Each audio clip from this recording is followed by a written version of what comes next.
Bob Skinner flashing the sign from his spot at third base coaching box as Johnny Ray swings the bat on deck.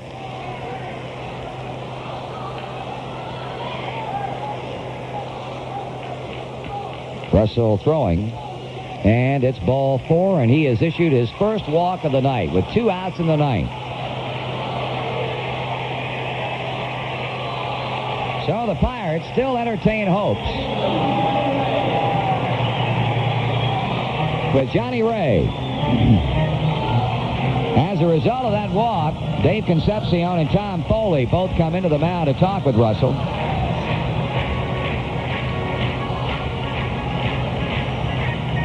Meeting now breaking up. Johnny Ray, not normally a home run threat. He has hit only 2 this season, but if you swing the bat, you're dangerous, as the old left-hander likes to say.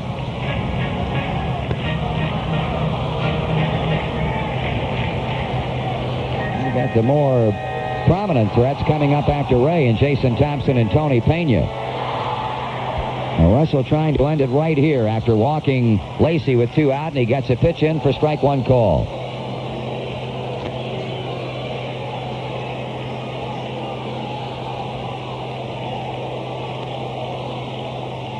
Stretching the pitch. It's low for a ball. Reds have had only 4 shutouts this season. Russell has 1, Joe Price has 1, Jay Tibbs has 1, and then that was that combined effort back in May in Chicago. 1-1 pitch. Swing and a foul. Strike 2 and a ball.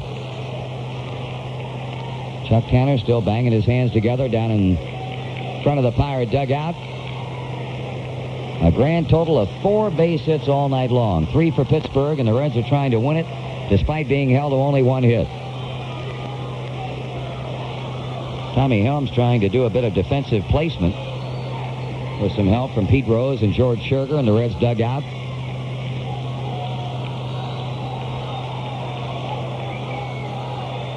Russell checking down with Golden as Hisaski plays behind Lacy at first base. Stretching the pitch. And a high fly ball along the right field line. Parker racing over. Foul territory, and this one belongs to the Reds. 3-hit shutout for Jeff Russell. The Reds, despite being checked out a hit, win the opener of this 3-game series by a final score of 2-0. We'll be back in just a moment. The impressive young right-hander for the Pirates hurls a 1-hitter and nevertheless loses this game by a final score of 2-0. He pitched perfect baseball for the first 6 innings, retiring 18 straight, but actually started his own downfall in the 7th inning when he walked Eddie Milner on 4 pitches. Milner then was moving on the Ron Oster bunt. De Leon came up with a ball, threw the ball into center field. Milner got up and went on to third, and Oster moved to second base on the attempted outplay at third base. Then with the Pirate infield forced to play in, Dave Parker bounced one up the middle for a run-scoring single, and the second run of the inning came home later when Tony Pena's attempted pickoff play of Ron Oster at third hit Oster going back into the bag and carry him down into left field, with Ronnie coming on to score to give the Reds a 2-0 lead. Jeff Russell went all the way, allowing Pittsburgh only 3 hits. 1 hit coming in the first inning, an infield single from Lee Lacy. The second hit, a base hit by Jason Thompson, a blooper into right center leading off the second. And the third and final hit, a single to center by Lacy in the 7th inning. Russell then proceeded to retire 8 batters in a row before, with 2 out in the ninth, walking Lacy, the only walk that Russell allowed, but ended the game by inducing Johnny Ray to fly out in foul ground to Dave Parker in right field. The Reds had 2 runs, a hit, left 2. The Pirates had no runs, 3 hits, 2 errors, and they left 3. Russell 6-14 to win, gaining his 4th complete game of the season. De Leon 6-11, the loser, gaining his 4th complete game of the year. Game number 2 at 7:05 tomorrow night. The Reds will be sending out rookie right-hander Jay Tibbs, 2-1. The Pirates go with left-hander John Candelaria. He's won 10 and lost 10. And as usual, we will be along on the Reds Radio Network to provide you with all the action. The pregame show is coming up first on most of these same stations, beginning at 6:35. Once again, the final score tonight in a game that took 2 hours and 13 minutes to play, the full crowd of 8,074. The Reds 2 and the Pirates nothing. That was Marty Brenneman reporting from Three Rivers Stadium on Friday night, August 24th, 1984. This is DVP reporting with my 30th game scored for this season. Reds against Pittsburgh in the first of a 3-game series. this evening, and this was the first of a two-city, six-game Eastern Division road trip for Pete Rose's Reds. And this was the first road game for Rose as player-manager of the Cincinnati team. His record is now 3 wins and 4 losses since taking over as pilot of the club, succeeding Vern Rapp last Friday at home against the Chicago Cubs. It was a fine shutout, a 3-hitter thrown by Cincinnati and Jeff Russell tonight. And the Reds only had 1 base hit, but managed to score 2 runs, one of them unearned, in a big 7th inning that broke up a 0-0 game. And certainly Jose De Leon deserved a much better fate in this game. He goes down to his 7th straight loss. He was 6-4 at one point. He loses tonight for the 11th time, and they just do not score many runs for him. They've been shut out a half a dozen times when De Leon has gone out to pitch. And his other statistics, besides his record, certainly would lead you to believe that he's having a pretty good season, but he's 5 games under 500. And he went through 6 innings in this game with a perfect game on the line up until the 7th when he walked Milner, and then after that we got a total of 2 runs, and that was it as far as the scoring was concerned. The Reds will play a night game tomorrow, a day game on Sunday to wrap up this series. Then after an off day in Chicago Monday, the Reds will kick off a 3-game series with a doubleheader next Tuesday at Wrigley Field. That'll be a makeup twin bill because of a rainout in late May on Memorial Day at Wrigley between the Reds and the Cubs, the 4th and so far the last rainout suffered by the Reds here in 1984. And that one will be made up on Tuesday, then a single game on Wednesday, and then it's back home to Riverfront following this 2-city road trip. And the Reds will be closing out things against Eastern Division teams on the next homestand. This is the final trip into Pittsburgh this year for the Reds. The Reds still have 4 games to play against the Bucks at Riverfront. The Reds are 2-0 at Cincinnati against this team, having swept them a series both in extra innings in late May, and one of them on a big Brad Golden 14th inning home run off Don Robinson. The Reds are now level at 2 wins, 2 losses at Pittsburgh this year. That makes for a 4-2 overall record for the Reds against the Pirates here in '84, and that is pretty good.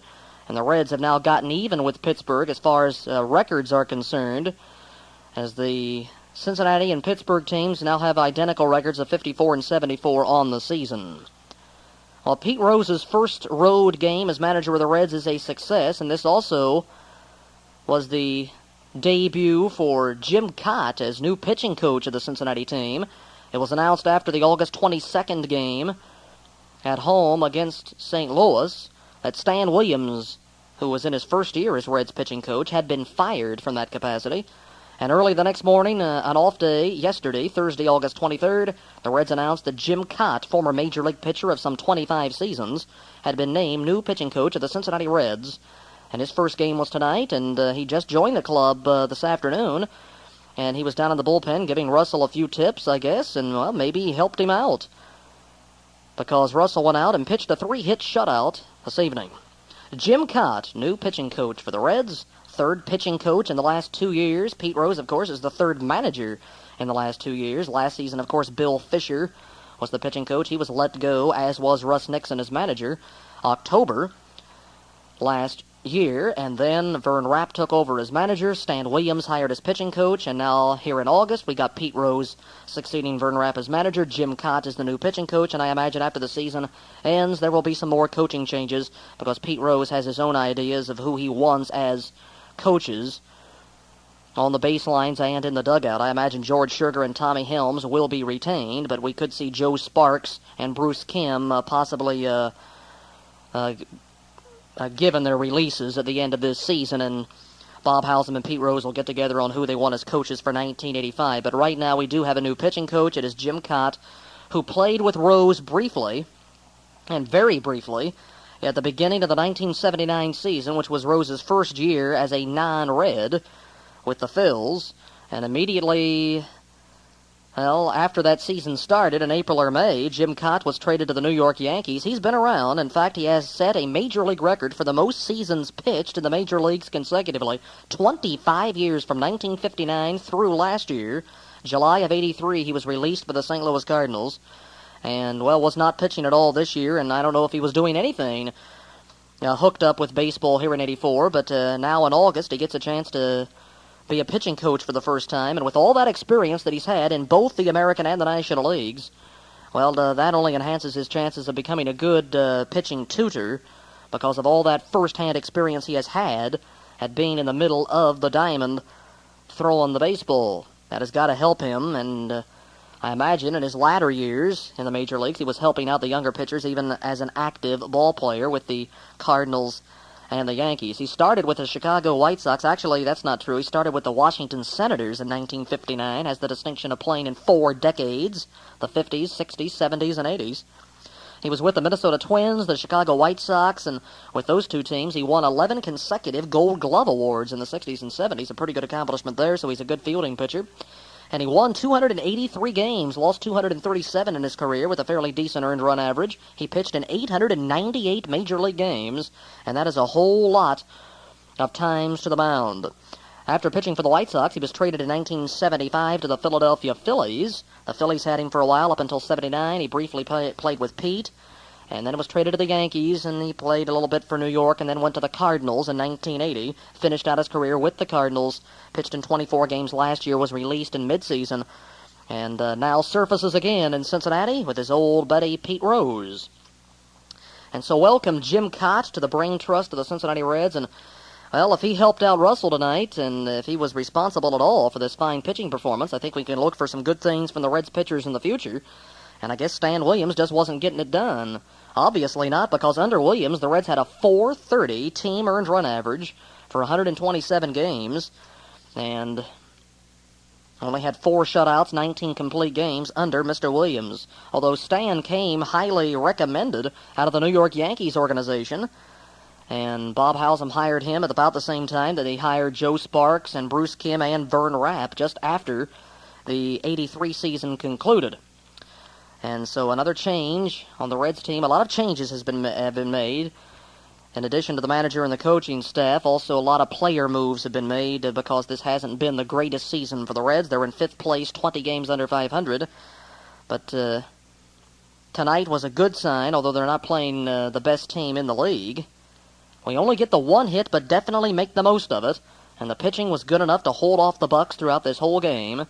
And it was a great pitching matchup. 2 complete games. Jeff Russell and Jose De Leon. And it's amazing how many times De Leon goes into the late innings with a no-hitter. This time he had a perfect game through 6, got 18 in a row before that big 7th inning. And things kind of fell apart with a couple of errors.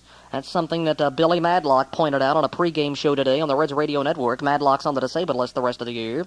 They've got rookie Denny Gonzalez playing third along with Jimmy Morrison. But Madlock said a lot of those losses for the Pirates can be blamed on shabby defense. The defense has just not been there this year, and that's indicative of tonight's performance. Because those 2 errors in the 7th definitely led to the runs. Otherwise, the Reds probably would not have scored, and they might still be playing to the wee small hours of tomorrow morning.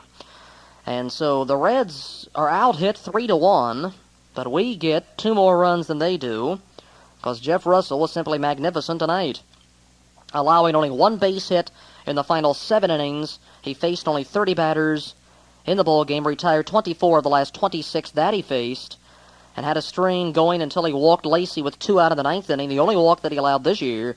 They got Johnny Ray to hit a foul fly to the former Pirate Dave Parker, who got the only hit for the Reds today, as he came back to haunt his former team.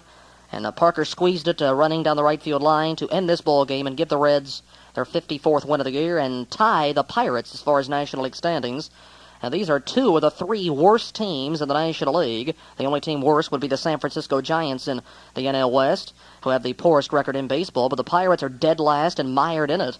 In the NL East, they are now 20 under with this loss, and the Reds get to within 20.5 of the first-place Padres. We gained a half a game because the Pods split a doubleheader with Montreal tonight. So this is a good way to kick off a road trip. Have 2 more left remaining in this series, and then it's off to Chicago for 3 and then back home. And the pitching had been suspect, indeed, on that last homestand. A 6-game stand, Pete's first games as manager, and they lost 4 of the 6 with a 6.0 earned run average, although they hit at a 300-plus pace, but only managed 2 wins in the 6 games against the Cardinals and the Chicago Cubs, and that said something about the pitching, which had been very good in a stretch on the West Coast earlier in August, and in late July they had a fine stretch going of consecutive innings without allowing any runs at all. But that kind of went by the wayside as we came back home and had a 6 ERA on the last stand. But this is the 5th shutout for the Reds as a team this year, and the 2nd for Jeff Russell, who takes over club lead in that department. His 2nd big league whitewashing, and his 2nd in his last 4 starts. He had one August 9th, an 8-0 win at home against the Padres. And that was a much easier win than this one because he had a little bit of a breather because the Reds scored 7 in the first 2 innings. There was a big grand slam in the 2nd inning by Dave Parker, who was also instrumental, of course, in tonight's win. And Parker gets the game winner tonight, had a big grand slam for Russell on August 9th, and so he has provided some big hits when Russell's been out there during his 2 shutout performances. Well, my last game scored was just 2 days ago, so I didn't have any Reds recap at the beginning of this cassette because there were no games in between. So I've done the last 2 that the Reds have played, winning 1 and losing 1. That was a 6-3 loss to the Cardinals on a Wednesday, a couple of days ago as the Reds wrapped up that 6-game homestand. And then an off day yesterday, it was announced that Jim Cott would be the new pitching coach effective today. And that was the news from yesterday as the Reds traveled this morning to Pittsburgh and started up this series playing in front of only 8,000 spectators. Of course, the Pirates don't draw very well and never really have. Even during some of their good years, they never really packed people into Three Rivers, not like the Reds did during their championship seasons. And just kind of wonder how long baseball will last in the Steel City. Of course, rumors have been flying the last few years that the Pirates might be moving elsewhere, maybe to Tampa, maybe to Indianapolis, maybe to Denver. Cities like this have cropped up. Also, the Twins have been rumored to possibly be on the move, although maybe not now. They're in first place by some 4 games in that West of the AL, and their attendance has no doubt picked up. And when you got a winning club, it certainly does bode well for the city. And of course, for revenue, too, more people are going to come out to see a winning baseball team. That's something that the Twins did not have the last 2 years. They've been a surprise this year. A lot of people going out to see them. But the Pirates, on the other hand, have really dropped. They're in last place, and the attendance certainly does reflect that of a last-place team, whereas the Reds aren't doing too badly, and they averaged 24,000 plus during that series, or during their last homestand, because a lot of that was due to Pete Rose. They have averaged 17,700 so far at home this year, and that's not, that's not nearly as low as the Pirates' average. I don't imagine the Pirates are averaging more than 10,000 per home date this season. This is my 30th game. I'll have a look at my records here for 30 games. With this victory, it gets me to within 2 of the 500 mark at 14 wins and 16 losses. That is a .467 winning percentage. Against the Pirates, 2 games, both are victories. One in late May at Pittsburgh, a Mario Soto complete game, and this one at Pittsburgh, so I didn't do either of the games at Riverfront, and those were both exciting wins. One of them in 10 innings, 5-4, and one of them in 13 or 14 innings on the Brad Golden home run. Last year against the Bucks, I did 5 games, including 3 at Three Rivers. 3 wins, 2 losses against them, including 2 wins in 3 games at Pittsburgh. This is lifetime game, number 380 for 10 seasons, number 372 involving the Reds. And in those games, 213 have been Reds victories, 159 losses. In games on cassette, 146 and 119 is my record. The Reds have now won 3 of my last 6 and 13 of the last 24. This breaks a brief 2-game losing streak. Under Pete Rose, 1 win, 2 losses. And some more categorized numbers for my 1984 ball games done this year. On the road, 10-7 against the Eastern Division, 10-8. That's pretty good. And so far, after the All-Star game, 4 wins, 6 losses against right-handers, 8-13. This is the first shutout win that I have scored this year, 1-2 in that department. 7-6 in 1-run games, 3 wins in 6 extra inning games. And so far in August, 3 wins, 3 losses, the most wins in any month since going 6-1 back in May. Had won only 2 games each of the previous 2 months. And so a very good record of 5 wins and 2 losses in my last 7 games scored against the Pittsburgh Pirates. The umpires for tonight's game included Eric Gregg behind the plate. At first base, Dutch Rennert. At second base, Lee Wire. At third base was Ed Montague. The game was played under clear skies, good conditions for baseball. They're going to dip down into the low 40s or make that the upper 40s or low 50s tonight as far as the low temperature. The high today only 73 degrees, so beautiful weather in and around Pittsburgh. Sunny skies this afternoon and a light breeze from the northeast. The game was underway 3 minutes behind schedule at 7:38 p.m. Eastern Daylight Time. It was actually closer to 7:39, a few seconds shy of that. And the Pirates had a brief 2-game winning streak stopped tonight. And the Reds have now won 2 of their last 3 games, 4 of 8, 8 of the last 17. Cincinnati has still lost 13 of 22, 23 of 37, 9 of its last 13, and 4 of the last 6. As far as the pitching matchup is concerned, it was a good one. Only 4 hits and 2 runs total in this whole game, and were doled out by Jose De Leon of the Pirates and Jeff Russell of the Reds. A couple of second-year right-handers. De Leon pitched 15 times for the 83 Pirates in his rookie year, compiling a good 7-3 record with a .283 earned run average with 3 complete games. He now has a new high in complete games with this loss, with a total of 4 this year. Jeff Russell also got his 4th complete game and his 6th lifetime this evening.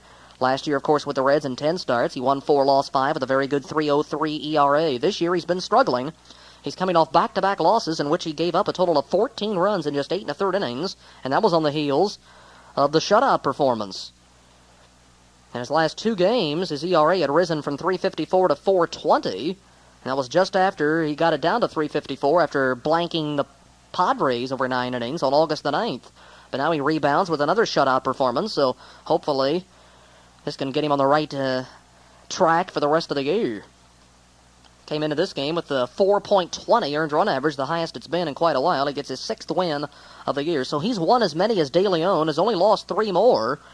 So when you compare the records, there's really not that big of a separation, although De Leon has really pitched a lot better than Russell has this season. Although it's comparable in innings pitched. He's pitched just a few more innings, has given up a lot fewer hits, 10 less runs, and he has struck out several more batters, hasn't given up as many home runs.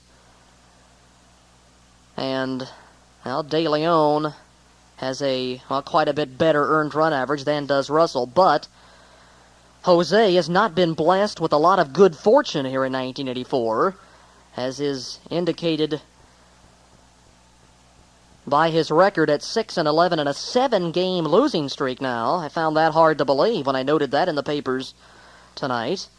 7-game losing streak, and I think in 6 of those games the Pirates have been shut out, including tonight. That is incredible.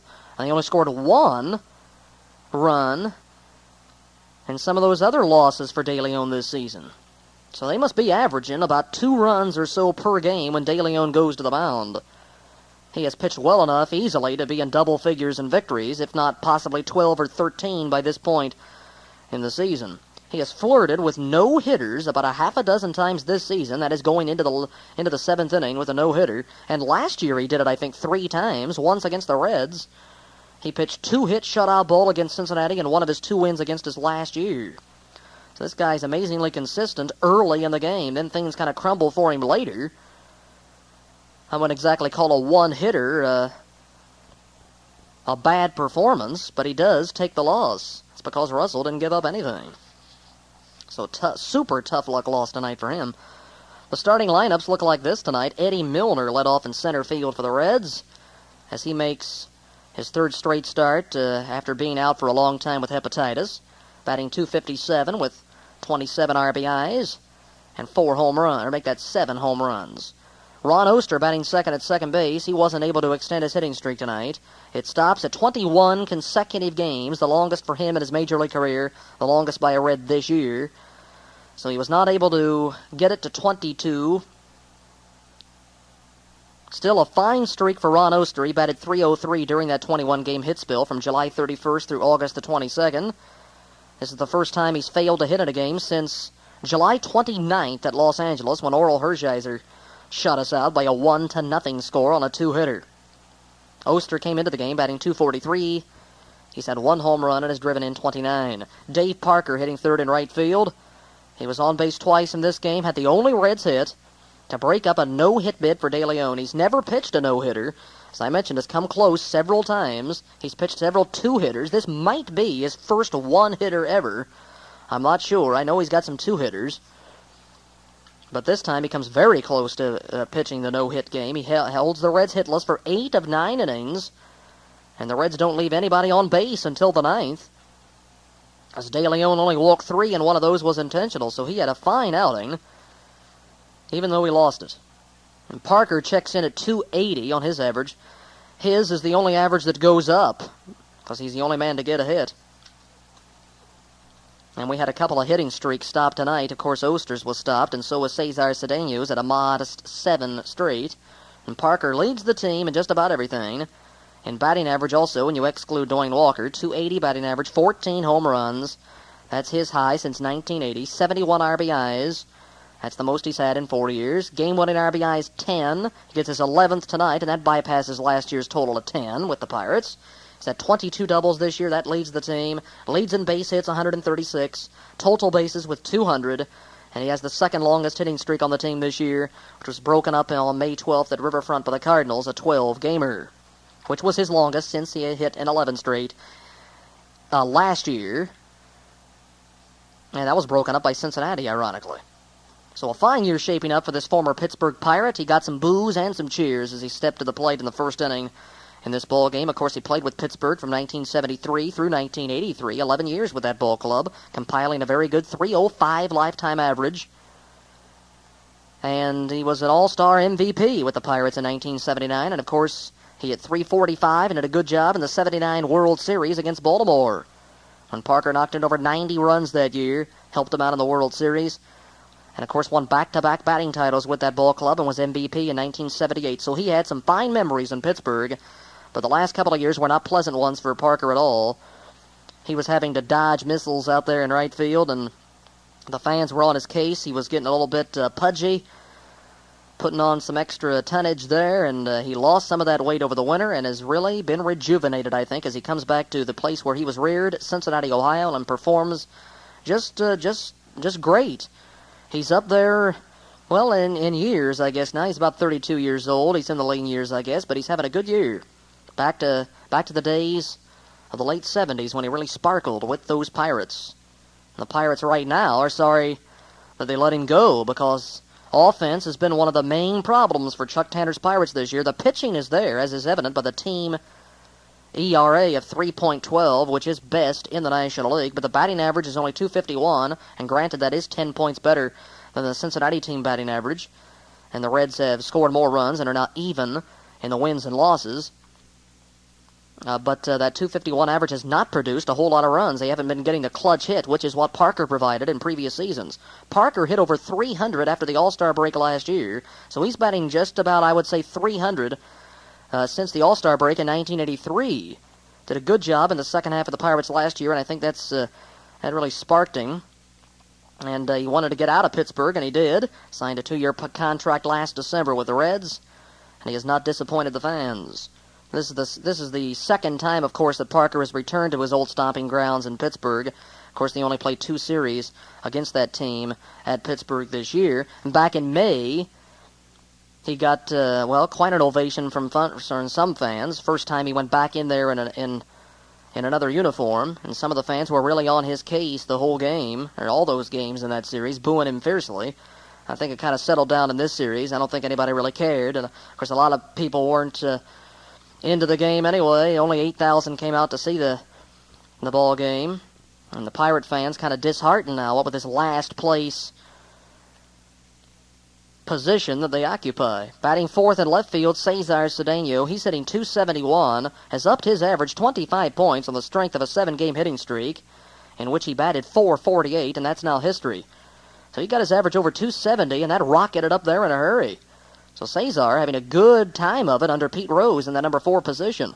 So every game Rose has managed, Parker's batted third and Cedeno's hit fourth, which is a turnaround from the way Vern Rapp did things. Parker batted fourth just about every single game when Rapp was manager. Cedeno was, well, let's see, he had him 5th, 6th, and sometimes 3rd, but now he's a fixture in that 4 position. He's got 8 home runs. I think he's had 1 or 2 since Pete Rose took over, and he's driven in 31. That's 4th on the team. Batting 5th is the catcher Brad Golden. He's hit the skids of late, still at 46 hits. He's down to .204. He got that average up to around .215, but it's dropping again. And Golden does have 4 homers. He's had 4 game-winning RBIs, and he has knocked in 27. Not too bad a run production for a guy only hitting 200. Hitting 6th at third base is Dave Concepcion. And apparently he's going to be at third the rest of the year. I thought Pete might move him back to shortstop and possibly give Krenchicki and Barnes the third base position and maybe use Foley in reserve, but I guess not. Foley's going to be at short, Concepcion at third, Rose and Esaski at first base. And Concepcion hitting only .236. I thought this was going to be a much better average season for Davey than it's turned out to be, because he started out in May hitting around the .280 to .290 mark into mid-May, and it looked good right then for Davey, but he slumped off. .236, he only hit .233 last year, and if he's not careful, he's going to slip below last season's average. Right now, hitting only .234 because he didn't get a hit today. He's had 4 home runs and has driven in 42, tied for second on the team, with the next hitter in the order, Nick Esaski, the first baseman. And Nick, with 9 homers, 42 RBIs, he's contributed with 4 game winners like Concepcion. So they're tied in just about every department. RBIs and game-winning RBIs. Well, not in home runs. Davey has 5 fewer. Esaski is built at 9, the last of which was an upper deck shot at St. Louis on the last road trip. The first opposing player against the Cards ever to hit one on the upper deck, and the first upper deck homer at Busch Stadium in some 18 years. That was quite a blast for him. Esaski still has to work on cutting down on his strikeouts and making more contact and getting some more singles and doubles in addition to a lot of home runs. He needs to hit better than 200 in order for him to stay in that lineup on an everyday basis. I don't know how long Pete Rose or the Reds management in general will put up with Nick Esaski hitting about 195 to 205 and striking out about 50% of the time. Granted, he will hit you a few home runs, but look at all you're losing when he doesn't make contact. At least when you make contact, you can move some people up, and he can hit some long flies that can get some people in. He should lead the team in sacrifice flies from now on. And I just hope that something can be done. Maybe we can get a new hitting instructor in there. We got Tommy Helms, who's got about a .240 lifetime batting average. He's tutoring the right-handed hitters. And that seems a little bit ludicrous right there. And, of course, Joe Sparks, who is the third base coach, he is being used as the other hitting instructor, if you will, sort of double duty for Helms and Sparks. That's what they said anyway, that Sparks is the hitting instructor for left-handed hitters. That really seems kind of silly. We need one hitting instructor who really knows hitting. That would be Ted Kluszewski, who's doing it in the minor leagues but has not been up in the majors with the team. And I would have to guess that Kluszewski is going to be full-time hitting instructor next year in Rose's first full season as manager. That's just a hunch, or maybe we'll get somebody else in there that knows something about hitting. Or maybe we can get Esaski straightened out. I do believe he can be a fine ball player. That he needs some confidence. When you're striking out 50% of the time, you don't have a lot of confidence at the plate. Although when he makes contact, it can go a long way. He's hit a lot of long home runs so far. He's had 21 lifetime long balls since he was called up mid-June last year, and had a real lengthy one into the center field green seats against John Denny last July. And this season had that upper deck blast at St. Louis and has hit a couple on the green this year at Riverfront. But other than that, not a whole lot to write home about. He does have 42 RBIs and has 10 doubles, and he does lead the team in triples. He's legged out 5 three-baggers this year on some of those long belts to the alleys, but he needs to improve that average. 200, he dips below 200 today, and he has struck out. Oh, my heavens, he must be around 100 strikeouts. He struck out 99 times last year, and he wasn't called up till June. He's 80 to 90 Ks at least, I would say, this season. Esaski's down in that 7 position, too, and that's someplace that he probably shouldn't be. He should be up farther in the order, probably 5th, but he's not going to be as long as he continues to hit that low. Hitting 8th at shortstop is Tom Foley. He's belted 4 home runs in this, his second year with the team. He's knocked in 25. That's not too bad. And his batting average is at .243 on the season. He's had a fairly consistent year. He's played well in the field, though he made a rash of errors the last 2 Saturdays. A couple of Saturdays ago against Houston, he let 2 balls get through him for errors. Then last Saturday against the Cubs in a wild first inning, which allowed 600 runs to score, Foley committed 2 more errors. So it's 4 errors in the last couple of weeks for him. But overall, he's done a fine job at that shortstop position, and his bat has been fairly potent this season. He's got 57 base hits. He has 7 doubles, 3 triples, and 4 homers. and he has a couple of game-winning hits this year. And Foley is followed by the pitcher Jeff Russell. He's a pretty good hitting pitcher. Had a home run last year against the Cubs. He's knocked in 7 runs this season. In his last start, he had a bases-loaded 3 RBI double, a 159 average for Russell with 7 hits and 7 RBIs, and he's contributed 2 doubles. For the homestanding Pittsburgh Pirates, the order looks like this. Marvell Wynn in center field leading off. 274 batter with 31 RBIs. He's in his first full year as a Pirate. Obtained midstream last year from the New York Mets. Next is Lee Lacy, the left fielder. He's been around for quite a few years. Started with the Los Angeles Dodgers in the early 70s. Spent 1 year, or part of a year, in 1976 with the Atlanta Braves. Then went back to L.A., then became a free agent, signed on with the Pirates for the 79 season. He's been there ever since and has been a valuable addition. He was sort of a jack of all trades up until this year. Of course, with 2/3 of their starting outfield gone due to trades and or free agency, with Dave Parker gone to the Reds as a free agent and Mike Easler, the big hitman as they call him, traded to the Boston Red Sox on a deal for a pitcher, John Tudor, over the winter. Well, that left a couple of slots in the outfield open up. And Doug Frobel, a rookie up from last year, showed signs of coming along, so they made him the right fielder. Lee Lacy has been a fixture out in the outfield now with Marvell Wynn in center, so a totally different outfield from what they started with in 1983. And Lacy's really having a pretty good year. This is the first time in a long while he's had a chance to play on an everyday basis. He knows he's going to be in the lineup. 297, he's knocked in 54 runs. That's 3rd on the team. And he's had 9 home runs this year. And he's hit a few homers. Well, he's hit a couple of homers against the Reds. In fact, if I remember right, I think his first 2 this year came against Cincinnati. And let me see. Those are his first ever against the Reds, if I remember correctly. He had not had any home runs against the Reds before this year. So he's had 9 long balls hitting close to 300. He can play left field, center field, right field, second base, third base. He could probably catch if you needed him to. Reminds you of Darryl Thomas in a lot of ways. And, of course, actually, Thomas sort of replaced Lacy at Los Angeles in 1979. Thomas went in when Lacy left to go to Pittsburgh as a free agent. And now Darryl Thomas is doing it for the Montreal Expos. Sort of one of those journeymen who can play just about every position.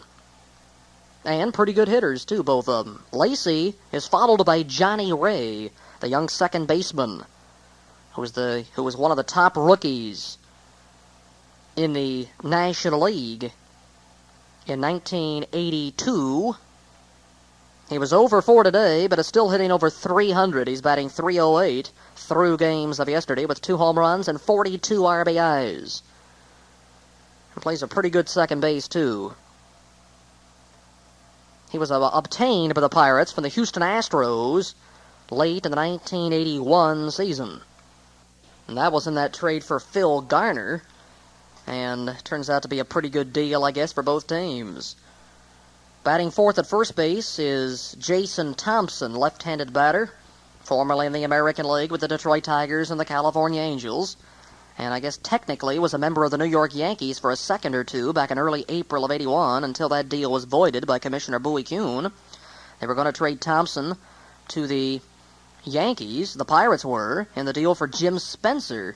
Turns out that it was a blessing in disguise, that deal being canceled, because too much money was involved, according to Bowie Kuhn, so that deal was called off. Otherwise, Thompson might right now be a member of the Yankee clan. But Thompson came on strong in 1982, had a good year, a good average with 30 home runs, but last year slumped off.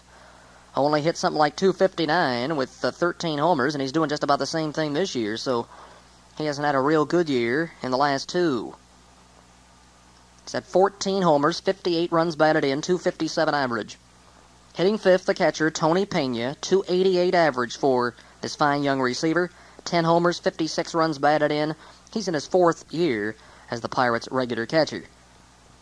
Batting 6th is a rookie, third baseman replacing the injured Bill Madlock, Denny Gonzalez, recently promoted from Class AAA Hawaii. Hasn't yet had a run batted in, hitting .149 since being promoted. So I guess they're using Gonzalez and Jimmy Morrison at third base now. And playing right field is Doug Frobel, left-handed batting. I was going to say rookie, but I think he's probably officially a second-year individual since he was up a lot of last year. 199 is all he's hitting, and they were expecting a lot more out of him. So you can see some of these averages are below par. One of the reasons, of course, the Pirates are in last place. It certainly isn't the pitching fault, because you look at De Leon, all those one-hitters, two-hitters, and near no-hitters that he has fired this year. Some good games, but getting nothing but no decisions or losses out of them. That indicates they're not scoring runs at all. And they've only scored something like 450 this year.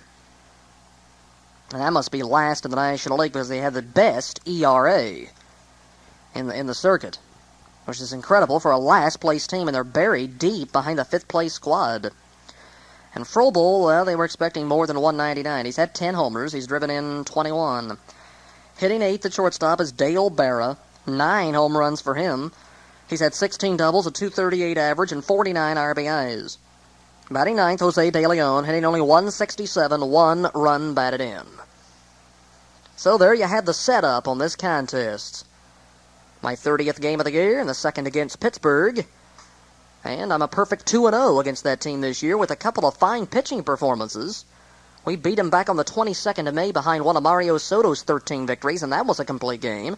And this one, a complete game 3-hitter by Jeff Russell, who for the second time this month blanks an opposing National League team.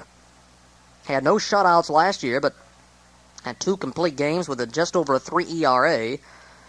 And this is Russell's 10th Major League victory. All right, let's dig in now to the game report here. Top half of the first inning. Reds against the Pittsburgh Pirates as they meet for the 6th time this year, with still 6 games remaining between the two teams, 2 at Pittsburgh and 4 at Cincinnati. This is the first of a 3-game weekend series, first of 6 straight road games for Pete Rose's Reds. And I tell you, they have been home a lot of the time of late. In fact, through games of this past Wednesday, which was my last game scored, the Reds had played 20 of their last 23 games at Riverfront, going back through and including the July 31st game against San Francisco. The Reds didn't do very well either. They were supposed to make hay during that 20 of 23 stretch at home. And, well, they only won 9 and lost 11 in those 20 games. They had a 14-game homestand. They were 7-7, then 3 on the road, lost 2 out of 3 to the Cardinals, and came back home for 6 games against Eastern Division teams, losing 4 of those 6 for Peter Edward. And we start out good on this road trip. Let's hope it continues. We'd like at least a split, 3-3 out of these visits to Pittsburgh and Chicago. Reds normally play fairly good baseball in those 2 cities. In the top of the first, we went down in order, and that is going to become redundant in this contest. I'm going to be saying that a lot, because look at all these 1, 2, 3 innings. Not a whole lot went on in this game. If you like pitchers' duels, this is one for you. Top of the first, Milner, a tapper back to the pitcher on 1 hop. Oster went down swinging, the first of 8 fannings for De Leon. Dave Parker hit a ground ball to first baseman Jason Thompson. In the latter half of frame 1, Marvell Wynn hit the first pitch and was upset that he missed this pitch. Apparently it was in his wheelhouse. He kind of fired the bat aside as he lofted a fly ball into shallow center field that Eddie Milner took care of. Then Lee Lacy had the first of only 4 hits in this whole game. An infield single to third, and I'm not too sure that Dutch Renner didn't blow that call, because as we watched it off of WLWT in Cincinnati, the flagship station on the Reds television network, it looked to me like that throw might have beat him by an eyelash, but it was close, and Dutch Renner says safe. And he'll be behind the plate tomorrow, bellowing out those ball and strike calls in the second game of the series. So an infield single for Lacy. He had 2/3 of the Pirates' hits in this game and half of the overall hits. That's how few and far between these safeties were. So Lacy gets a one-out infield hit because of his good speed. Concepcion made a good throw to Isaski, and just a little bit late. But that single is void practically a couple of seconds later on a pitch out to Johnny Ray. A good time for one, because Golden fired out Lacy at second base. He was going, and the pitch out was guessed at the correct time. Golden took his time and laid that ball right on the money down there. A perfect throw, and he was out easy, 2-4, so Lacy is nailed. And Lee, I think, is now pilfered, and let me see if I can remember that stat that Marty said, 14 bases and around 20 attempts, I think, this season. He had 15 early last year in May that led the league. That's kind of interesting, considering the fact he's played more regularly this year than last, I believe, but has had one fewer steal than he had in mid-May last year. So he's not on the pace of stealing as many bases as he did last season. I think he ended up with over 20, but most of those, again, were in May when he did lead the league by quite a few. So with 2 down, Johnny Ray hit a fly ball to right fielder and former teammate Dave Parker. No runs, 1 hit, nobody's left on. Now we go to the second inning. And there is 1 hit in this inning. It comes in the bottom half. The Reds are out in order. Cesar Cedeno trying to check his swing. Can't do it. He's out on a strike. Out for De Leon. Then Golden hit a ground ball to shortstop. Concepcion hit a soft line drive right at the rookie third baseman Denny Gonzalez, and that was that. In the bottom of the second, a leadoff single by Jason Thompson. So 2 hits in the last 3 batters, and they're only going to get 1 hit the rest of the way. Because the next man up is Tony Pena. He hits into a force play, and this starts a string of 15 consecutive batters retired by Mr. Russell. 3, 6, 9, 12. Yes, 15 in a row from the second through the 6th inning, and that's only 3 shy of De Leon's 18 of 18 that he set down in the first 6 innings, not allowing a batter to reach until the 7th. So indeed, good pitching. Thompson, a first pitch single that he looped into right center, force out on the Pena ground ball 5-4, not in time to get the double play. Gonzalez hit a fly ball to center on a 3-2 pitch. And then Doug Frobel struck out swinging. And Russell had some good movement on a curveball and a good fastball today. Great location, as did De Leon, with only 3 unintentional walks issued in this entire ball game. And Russell just looked extra sharp out there. Maybe Jim Cott did help him out down in that bullpen before the game. Maybe something he said got Russell to thinking about his delivery. And I think he told him just to kind of pace himself, to take it easy on the mound. He apparently was rushing himself in those 2 earlier appearances when he gave up 16 hits, 14 runs, and 3 homers in 8 1/3 innings, with a total of 6 walks in those innings and 5 strikeouts and losing 2 straight games. So 2 back-to-back terrible games for Mr. Russell, coming on the heels of that shutout, but now he's back in shutout form tonight. He gets Frobel on strikes, no runs, 1 hit, 1 left. After 2 innings, the Pirates have no runs, 2 hits, the Reds nothing across. In the top of the 3rd, Esaski struck out swinging. And I keep saying this every time we score a game, or I'm thinking it anyway. Can we get Esaski through the whole game without striking out? And possibly throw in a walk or a single in there, too, to make for a good game, or possibly a home run, but it can't happen today. Not a good game for him. 0 for 3, and he struck out 2 out of the 3 times. To lift that already extremely high strikeout total, I would think it's approaching 100. It's got to be, I imagine. And I don't have the accurate stats on that, but considering he had struck out 30 times back in May, and he's played a lot since then at 3rd and at 1st, I got to believe his strikeout total is one of the highest in the league, even though he's not even had 300 at-bats on the year. With 1 out, Tom Foley on a 3-2 pitch at a ground ball to second baseman Johnny Ray. And Ray plays it kind of safe over there. You don't see him making any stops like Ozzie Smith. Ozzie kind of likes to field balls off to the side on occasion. Just kind of dangerous, but only he, the Wizard of Oz, seems to be able to get away with that without taking much heat from the management or the dugout bench. But Johnny Ray really gets in front of these ground balls and really kind of hugs them close to his body. He takes them up into his bosom there, and he takes it out of the glove and throws, so he plays it safe. That's really the best way to be, I guess. Such as 2-handed catches in the outfield. It's better safe than sorry. So Ray surrounds this ball with his body and throws out Tom Foley. Then a ground ball 5-3 off the bat of Jeff Russell, and that's all here. Well, now we go to the bottom half of the 3rd inning, still scoreless. It's going to stay that way until the 7th. Dale Berra looks at strike 3 on a 3-2 pitch. I think that was another good curve by Russell. That fooled Berra. Then De Leon on a 3-2 pitch at a ground ball to first base. Marvell Wynn then looked at strike 3, so 2 strikeouts in the inning for Russell. And that's his first 1-2-3 inning of the game. And that made it 6 straight outs. But he did give up the leadoff single to Thompson in the 2nd. In the 4th inning for the Reds, another 1-2-3 inning, of course. Eddie Milner struck out swinging on a full count pitch. Ron Oster, fly ball to left field. Dave Parker looked at strike 3. He wasn't too happy about the call, but it was a good pitch. Fastball, had the knees on the outside corner. He got him on 3 straight pitches. No runs, no hits. Bottom half of the 4th inning. Lee Lacy, ground ball to third base. Dave Concepcion threw him out. On the first pitch to Johnny Ray, he lifted a fly ball to left fielder Cesar Cedeno. Then Jason Thompson, a ground ball 4-3. So that's all there. After 4 innings, this game was really moving along. It was 55 minutes old as all. In the top half of the 5th inning, Cesar Cedeno on a 3-1 pitch hit a fly ball to left field. I thought that ball was tagged better than that, but it was caught easily by Lacy. Then Golden, a ground ball to third, and on the first pitch to Concepcion, he grounded out shortstop to first. So that made it 15 consecutive outs for Jose De Leon, and once again, as is usually the case, he goes into the latter half of the game with a no-hitter, and this time a perfect game. In the bottom of the fifth, 1-2-3 for Russell. He's matching De Leon pitch for pitch here in the middle frames. Pena popped up fair to the catcher Golden right in front of the plate. Then Gonzalez at a ground ball to shortstop. Foley threw him out. On the first pitch to Doug Frobel, he popped one up.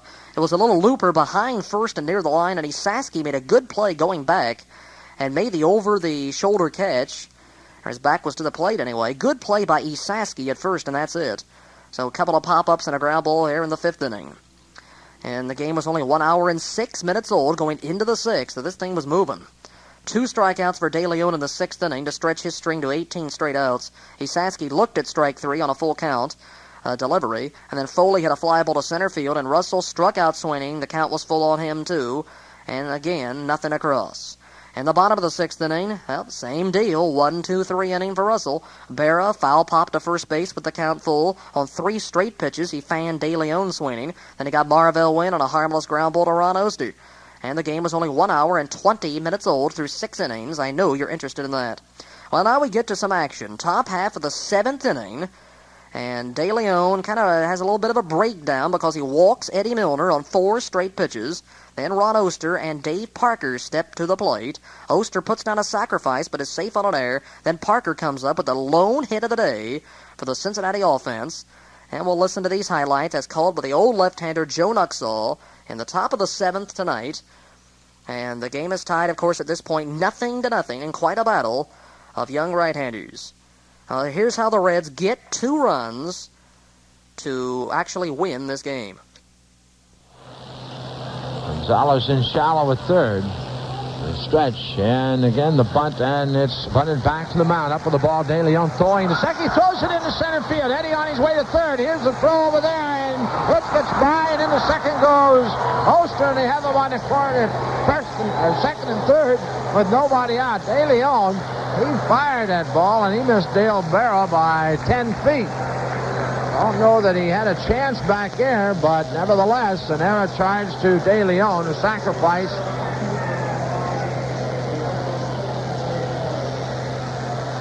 So 2 errors charged on the ball. De Leon charged with an error on the throw into center field, allowing Milner to reach third, and well, I guess only 1 error as Oster goes to second on the throw to third. So it's second and third with nobody out, and Dave Parker, the batter right now, Gonzalez and Pena talking with De Leon. Again, the 0-2. That swung on and bounced up the middle into center field. That's a base hit. They're going to wave up. They're going to hold Oster, but Milner scores. Into second goes Parker, and they call him out, and I don't think Dave was happy with that call at all. Boy, I'll tell you, from here, it looked like he was saved. Looked like he was on the bag when he was tagged. Dave really uptight. But nevertheless, an RBI. We'll get a run in, and we'll pass the station identification. Cedeno at the plate takes, and a throw down. That's loose. It's rolling into left field, and that'll score Oster. It hit Ron on the right elbow, and he scores to make it a 2-0 ball game. So they no-hitter, the perfect game, the shutout, all gone to the wayside here in the 7th inning. Pena throwing down, and the ball appeared to hit Ron on the right elbow and bounded into shallow left field. Oster scoring easily. Well, that's how it happened in the 7th inning. Not exactly a textbook way to get a couple of runs in, but they got the job done. And the Pirates, well, played some shabby baseball in this 7th inning. And none of the action from this half inning will go into the Pirates' highlight film at the end of the year, I don't imagine. 2 runs on only 1 hit. 1 of the runs is earned eventually. And were 2 errors in the inning. And you heard the sacrifice put down by Oster. Now, the man was going to be safe at second anyway, Milner. He started to run, then stopped, and then went as the bunt was put down in front of the plate.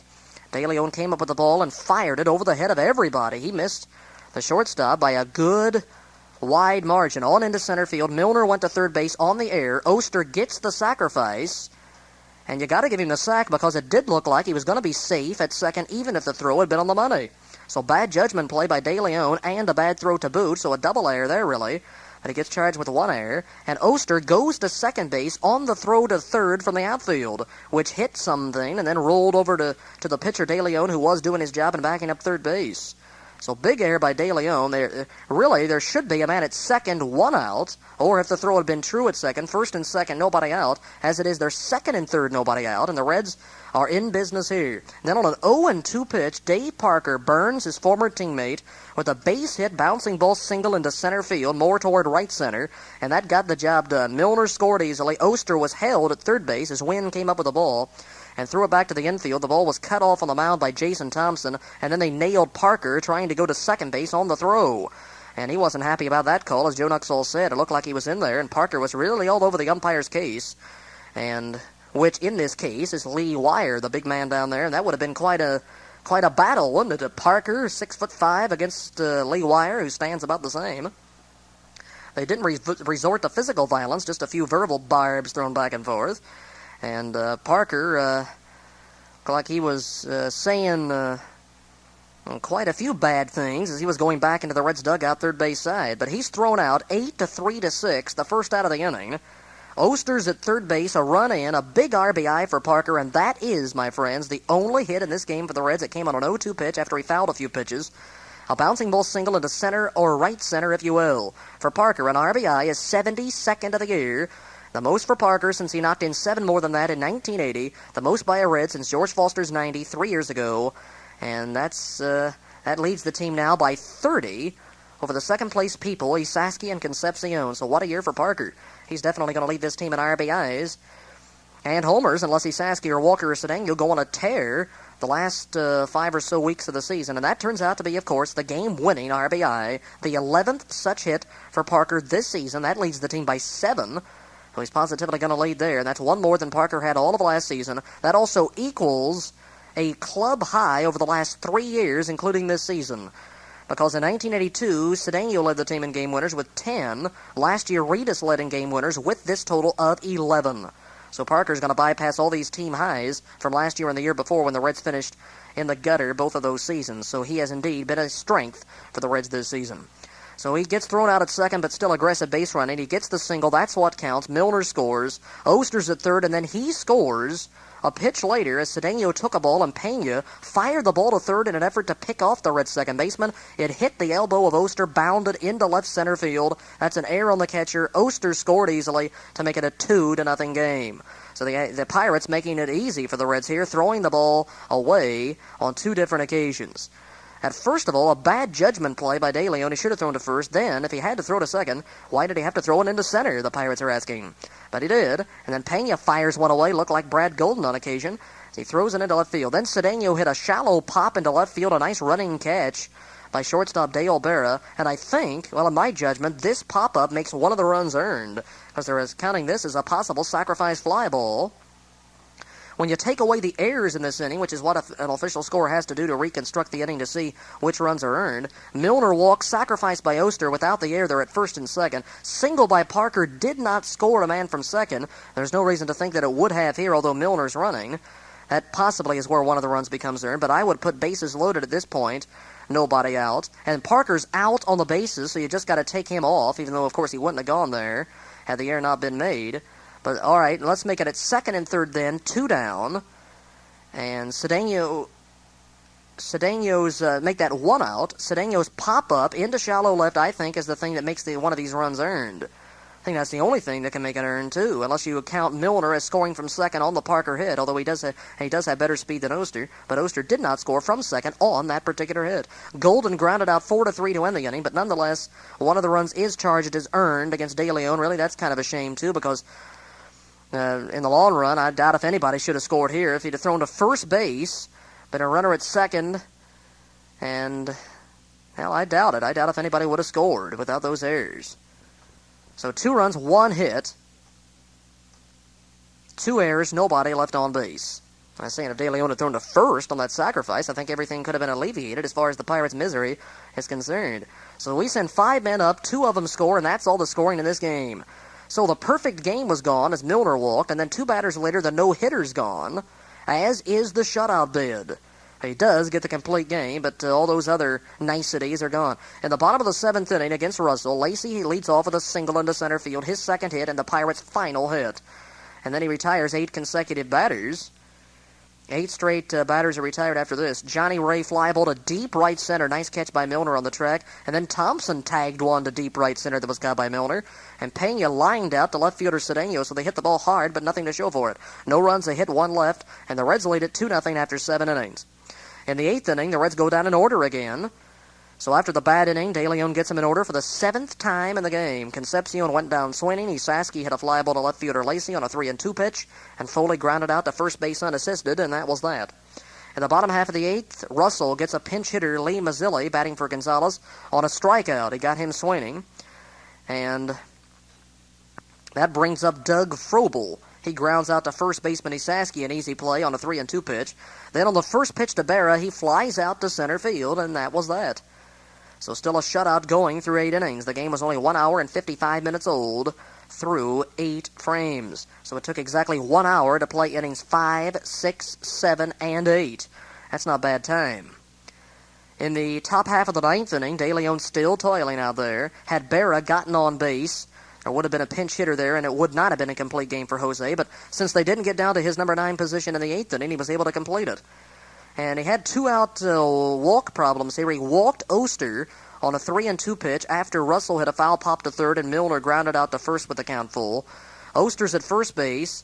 Then he steals a base. He's in there with a head-first slide, his 7th steal in 9 tries this year. That's the only attempt for the Reds tonight. Gives the Reds 130 stolen bases on the season.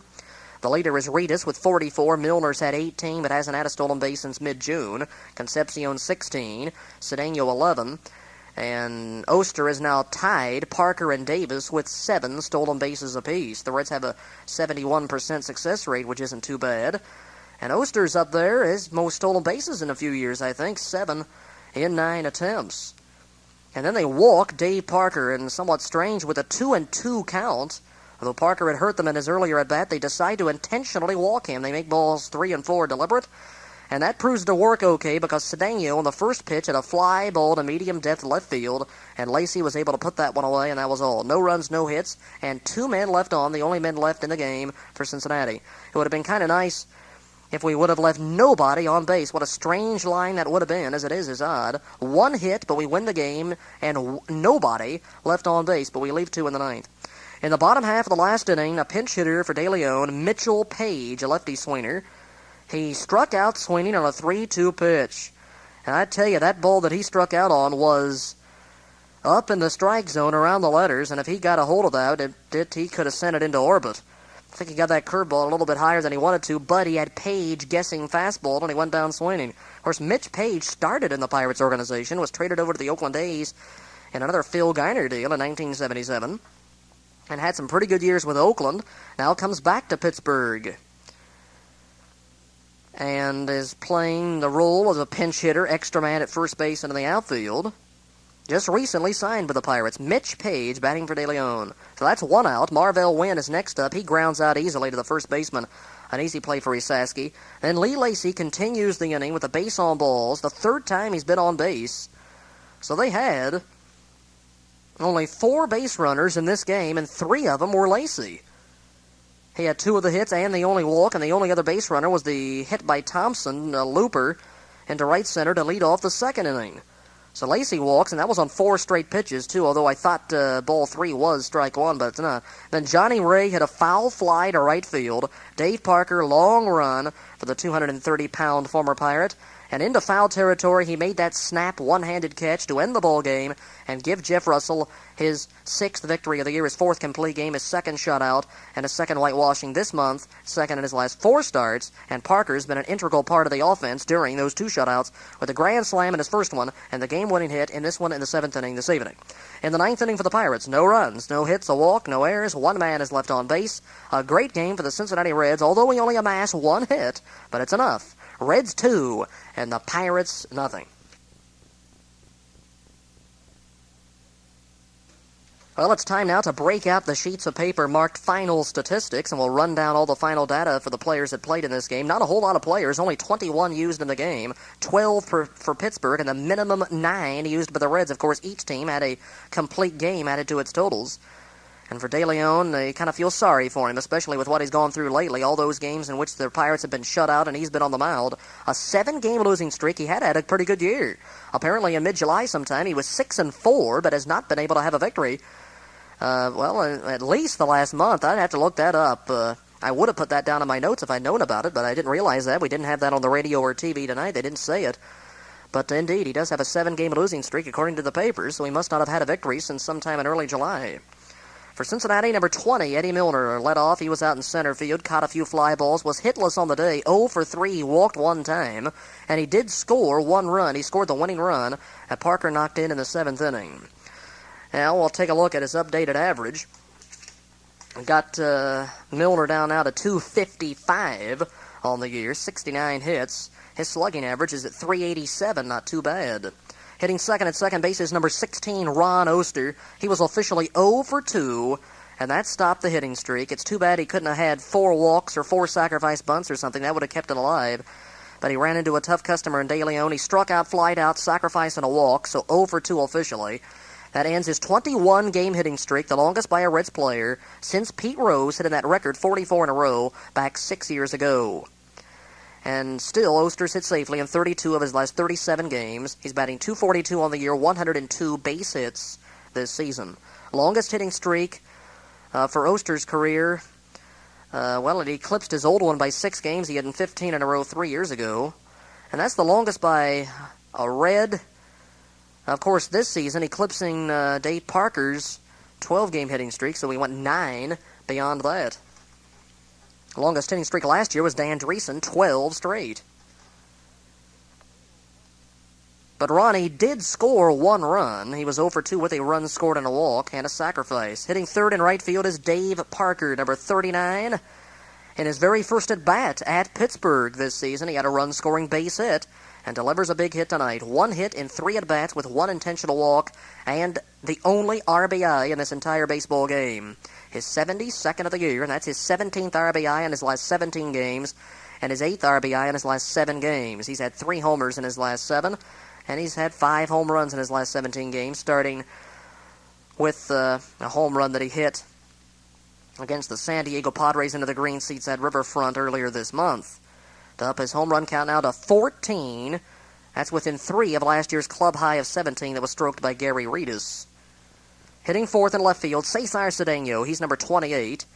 And Cesar on the day was shut out. He was 0 for 4 with 3 skyouts and a strikeout to stop his 7-game hitting streak. He's batting .266. Dave Parker, by the way, has hit safely in 6 of his last 7. He's up now to .281 on his average. He's 137 for .488. Leads the team in hits and at-bats. His slugging average is .412. Cedeno's is .414 on the slugging. Hitting fifth, the catcher Brad Golden, number 4. He was 0 for 3 with 3 straight ground balls. And Golden now hitting .202 on the season. Batting sixth at third base, Dave Concepcion, number 13, 0 for 3 for him. And Davey, 100 hits exactly, 234 average. Reds have 3 players with 100 hits or more. Concepcion's right at 100. Oster 102, and of course Parker leads by a mile by 35 with 137 hits. And Pete Rose has 80 base hits. Rose didn't play today. This is the first game in which he has managed that he has not played. He has started 5 of the previous games and pinch hit in 1 of them. And overall is 8 for 22 as a Red, hitting .364. He's batting .267 overall this year with 300 at-bats exactly. But didn't play today. We didn't need him in there to pinch hit. Concepcion is followed by Nicky Saski. He's number 12, playing first base. He was 0 for 3 tonight. He's now down to 198. He's had 54 hits, 9 of those are homers. On 54 hits, he's knocked in 42 runs. He is slugging at a .370 pace. The number 8 batter is Tom Foley, the shortstop. He's number 10 by way of a uniform number. Foley hitting .239 after today's 0 for 3 performance. He's had 57 hits. Jeff Russell, number 46, the pitcher. He today was 0 for 3. He's batting .149 at 7 for 47 with 7 RBIs. The Reds on the day at 27 at-bats, 2 runs, 1 hit, 1 RBI, no errors. The pitching line on Jeff Russell, 9 innings, 3 hits, no runs, 1 walk, and 6 strikeouts. On the season now, Russell's been in 28 games, 25 as a starter, 4 complete games, 2 shutouts, no saves. He's 6-14. He got his winning percentage up to 300. He lowered his ERA to 3.96, and that's down 24 points. He's allowed a dozen home runs in 154 and 2/3 innings, 155 hits allowed, 75 runs, 51 walks, with 78 strikeouts on the season. Against the Pirates, this was his 3rd time out this year. His 2nd as a starter, and he's got a good 2.16 ERA against the Bucks with a 1-1 record. Last year, he was 0-1 in 2 games with a 4.15 ERA against this team. Lifetime 1-2 against them. In 16 and 2/3 innings this year versus Pittsburgh, he's allowed only 10 hits, 1 homer, 5 runs, 4 of them earned, with 14 strikeouts and only 3 walks, with a hit batsman and a wild pitch. With a complete game and a shutout, 2 starts, no saves in 3 games. 2.16 earned run average. Earlier this year, on May 23rd at Pittsburgh, he lost a 7-2 decision, going 4 1/3 innings, allowing 5 runs, 4 hits with 2 walks, 6 strikeouts, a homer, a hit batsman, and a wild pitch. On May 29th at Riverfront, he had a no decision, pitching 3 1/3 innings of 3-hit, no-run ball in relief with no walks and 2 strikeouts, and a 5-4 10-inning Cincinnati victory. That stretched a winning streak to 4, and that was a streak when the Reds were really going good. Only a half game out of first place back then, and Russell did a good job in relief in that game, 1 of only 4 games he's pitched in relief this season. For the Pittsburgh Pirates, only 12 players on the day. They used a couple of pinch hitters, an extra third baseman, and only 1 pitcher. Number 36, Marvell Wynn in center field. He was hitless in 4 at-bats. Number 17, Lee Lacy, left fielder. He was 2 for 3 with a walk. Johnny Ray at second base. Number 3, 0 for 4 with 4 fly balls. Number 30, Jason Thompson at first base, 1 for 3. Number 6, Tony Pena, the catcher, 0 for 3. In the number 6 position is third baseman Denny Gonzalez. He's number 28. He was 0 for 2. Number 16, Lee Mazzilli, pinch hitter, 0 for 1. Number 2, Jimmy Morrison, third baseman. Number 51, Doug Frobel, right fielder, 0 for 3. Number 4, Dale Berra, shortstop, 0 for 3. Number 25, Jose De Leon, the pitcher, 0 for 2. Number 39, Mitchell Page, pinch hitter, 0 for 1. Kind of looked funny, Mitchell Page coming up wearing 39, which is the number Dave Parker wore for 11 years in Pittsburgh.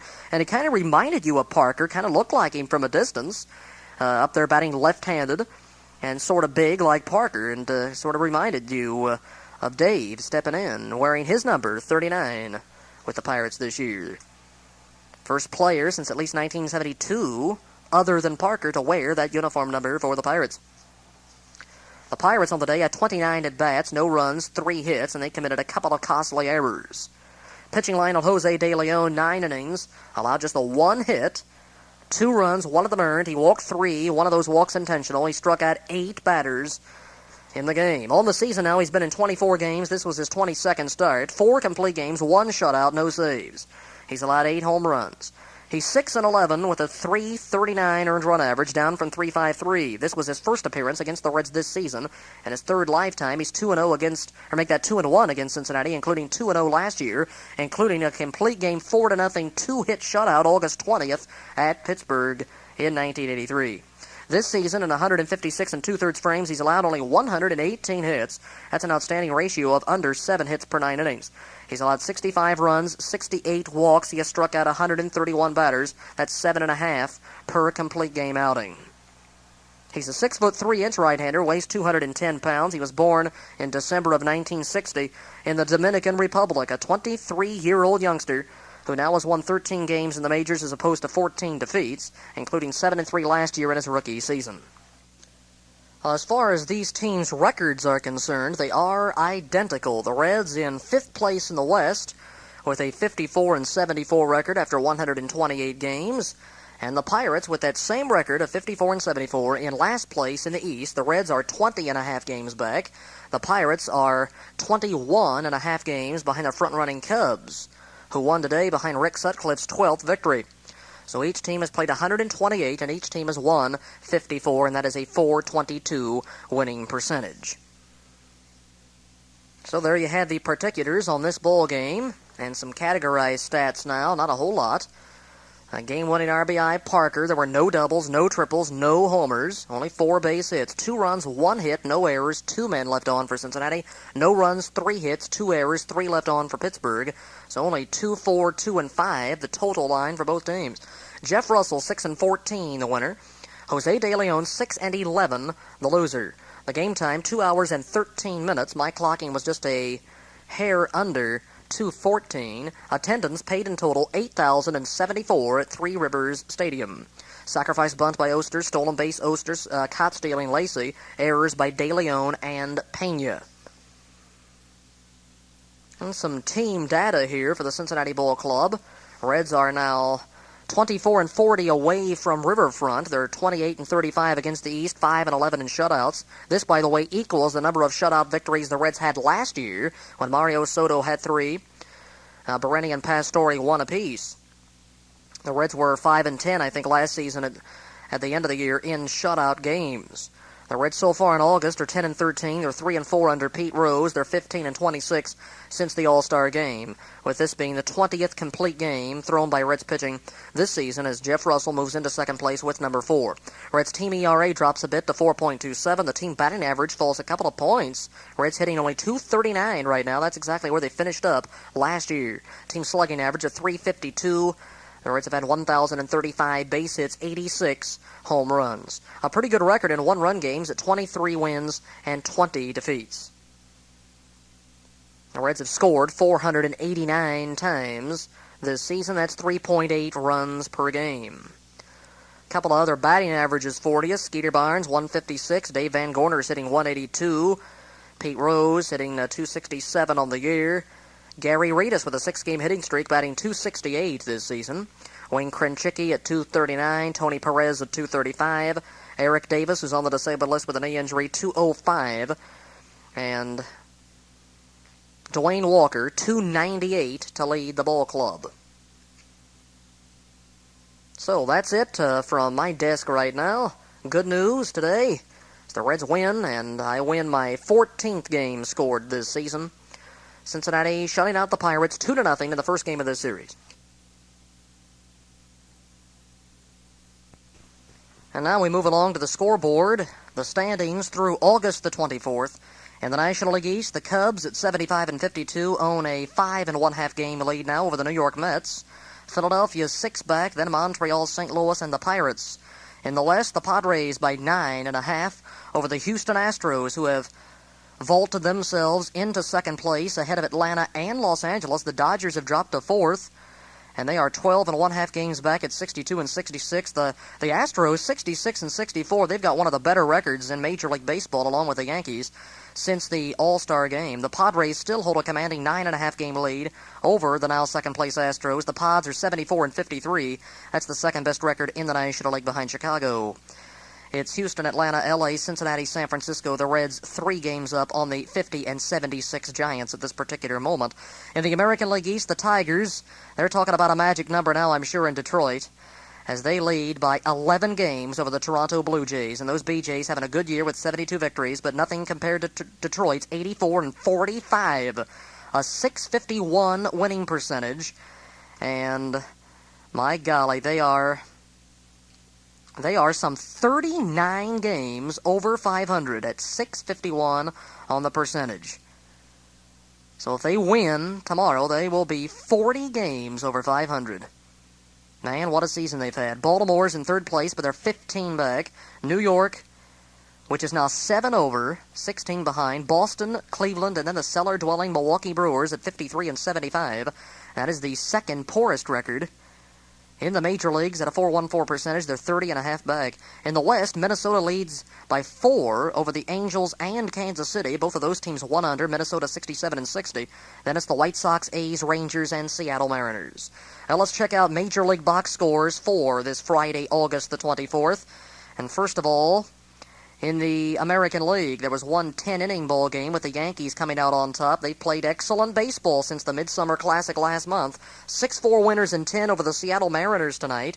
There were no rainouts in either league, a full schedule of games, including a couple of twin bills in the senior circuit. In that Yankee victory, the game-winning hit came off the bat of Willie Randolph in a 2-run top of the 10th inning. And there weren't any home runs. Dave Righetti in relief got the victory, his third. The loser, his third loss, Mike Stanton, 12,477 saw that game at the Kingdome. 12 base hits for the Mariners as opposed to only 8 for the Winners, but New York wins it. The man who's second in the league behind teammate Dave Winfield in the American League batting race, Don Mattingly, was 3 for 4 and scored 3 times, knocked in a pair to help the Yankees to another win 6-4 this evening. It was the Boston Red Sox 7 and the Cleveland Indians 6 in a battle of also-rans in that American League Eastern Division. Both of those teams well out of the race. Red Sox 17.5, Cleveland 27 games behind.